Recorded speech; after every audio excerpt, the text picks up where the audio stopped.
இந்த வாரம் எதிர்பார்த்த பண வரத்து தாமதப்படலாம். வீண் பிரச்சனைகளை சந்திக்க வேண்டியதாக இருக்கும். தன்னம்பிக்கை அதிகரிக்கும்.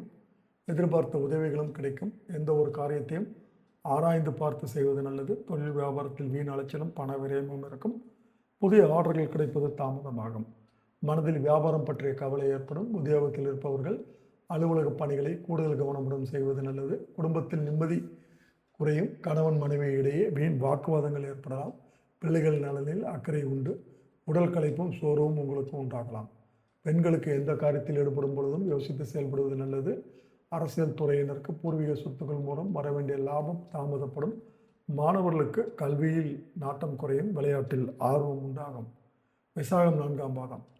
தொழில் வியாபாரத்தில் ஈடுபட்டு இருப்பவர்கள் தங்கள் வியாபாரம் தொடர்பாக பயணம் செல்ல நேரலாம்.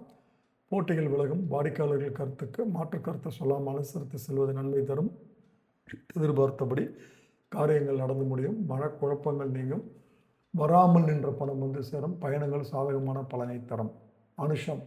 உத்தியோகத்தில் இருப்பவர்களுக்கு முன்னேற்றம் உண்டாகும். பண வரத்தும் திருப்பி தரும். பண வரத்து அதிகமாகி பொருளாதாரம் ஓங்கும். முயற்சிகளில் சாதகமான பலன் கிடைக்கும். சின்ன விஷயங்களில் கூட கவனமாக செய்வீர்கள். குடும்பத்தில் மகிழ்ச்சியான நிலை காணப்படும். புண்ணிய காரியங்களில் ஈடுபடுவீர்கள். ஆன்மீக எண்ணங்கள் அதிகரிக்கும். கேட்டை. கலைத்துறையினருக்கு எதிர்பார்த்த அளவு வாய்ப்புகள் வந்து குமியும். பொருட்களை கவனமாக பாதுகாப்பது நல்லது. அரசியல் துறையினர் எந்த வாக்குறுதியும் கொடுப்பதை தவிர்ப்பது நல்லது. கோபத்தை குறைப்பது நல்லது. வேலைகளை கவனமுடன் செய்வது நன்மை தரும். உத்தியோகத்தில் இருப்பவர்கள் கூடுதலாக உழைக்க வேண்டியதாக இருக்கும். சிலர் புதிய வேலைக்கு முயற்சி மேற்கொள்வார்கள். பரிகாரம் முருகன் வழிபாடு.